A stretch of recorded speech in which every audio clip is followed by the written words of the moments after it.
देखिए ये बहुत ही इंपॉर्टेंट रोल प्ले करता है, क्योंकि जब भी हम लोगों को हिंदी से इंग्लिश लिखने की बारी आती है, ठीक है, हम लोग इसको नहीं जानेंगे तब तक हम लोग इंग्लिश नहीं लिख सकते हैं। ठीक है, तो आइए हम लोग देखते हैं कि क ख का इंग्लिश क्या होता है। ठीक है, देखिए क ख को हम लोग क्या बोलते हैं, व्यंजन वर्ण। ठीक है, क्या बोलते हैं, व्यंजन वर्ण, और इंग्लिश में इसको क्या बोला जाता है, कॉन्सोनेंट, कॉन्सोनेंट। ठीक है, अब इसका इंग्लिश क्या होता है, तो देखिए क का इंग्लिश क्या होता है, के से क्या होता है, क। ठीक है, लेकिन ख का इंग्लिश क्या होता है, के एच से क्या होता है, ख।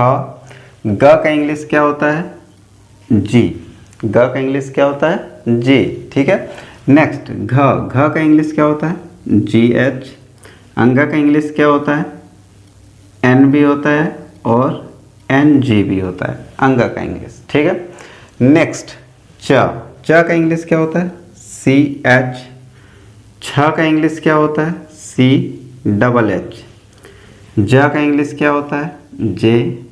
झ का इंग्लिश जे एच, और य का इंग्लिश क्या होता है, इसका भी इंग्लिश होता है एन, और कहीं पर आपको देखने के लिए मिल जाएगा वाई एन। ठीक है, इया। ठीक, यहाँ तक समझ में आया। नेक्स्ट हम लोग पढ़ते हैं कि ट का इंग्लिश क्या होता है, टी। ठ का इंग्लिश क्या होता है, टी एच। ड का इंग्लिश क्या होगा, डी।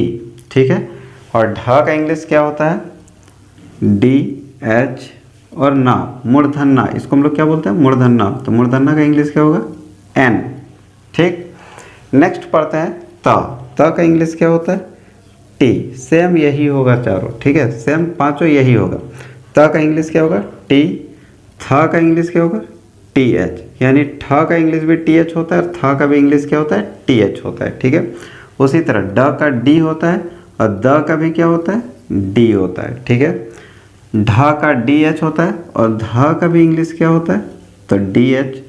न का, मूर्धन्य का इंग्लिश क्या होगा, एन, और इस न, यानी कि न का भी इंग्लिश क्या होता है, एन होता है। ठीक है, नेक्स्ट आता है प का इंग्लिश क्या होता है, ठीक है, तो पी।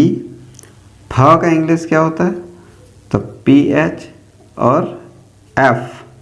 ठीक है, पी एच भी होता है और एफ भी होता है। ठीक है, नेक्स्ट आता है ब, तो ब का इंग्लिश क्या होता है, बी। भ का इंग्लिश क्या होगा, बी एच, और म का इंग्लिश क्या होगा, एम। ठीक, यहाँ तक समझ में आया। नेक्स्ट है हमारा य का इंग्लिश क्या होता है, वाई।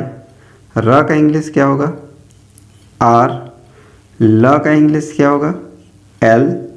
व का इंग्लिश क्या होता है, वी या फिर डब्ल्यू।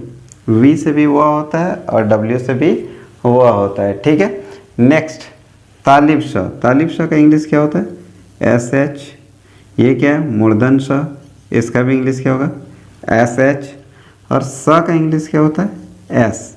ठीक है, ह का इंग्लिश एच, और ये क्या है, एच, इसका इंग्लिश क्या होगा, के एस एच, एच।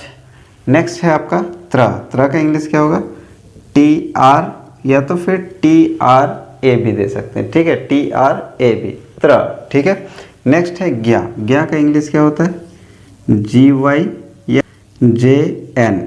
ये क्या हो गया, ज्ञा हो गया। ठीक है, देखिए इसका इंग्लिश बहुत ही इंपॉर्टेंट है, क्योंकि जब तक हम लोग इसको नहीं जानेंगे तब तक हम लोग ना ही कोई नाम लिख सकते हैं, ना ही कोई गांव का नाम लिख सकते हैं, ना ही कुछ लिख सकते हैं। ठीक है, तो जब भी हिंदी से इंग्लिश लिखने की बारी होती है तो ये बहुत ही मेजर रोल प्ले करता है। ठीक है, तो इसको बिल्कुल अच्छे से याद कर लीजिएगा। और इससे पहले हम लोग स्वर वर्ण पढ़ चुके हैं। अब स्वर वर्ण में क्या होता है, अ से लेके अ तक का इंग्लिश क्या होता है वो भी बता चुके हैं, क्योंकि वो मात्रा है। तो जब तक हम लोग मात्रा और इसका इंग्लिश नहीं जानेंगे तो इम्पॉसिबल है कि हम लोग हिंदी को इंग्लिश में कन्वर्ट कर सकते हैं। ठीक है, यानी हिंदी को हम लोग इंग्लिश में लिख सकते हैं। तो सबसे पहले ये दोनों आप लोगों को बहुत अच्छे से याद कर लेना है,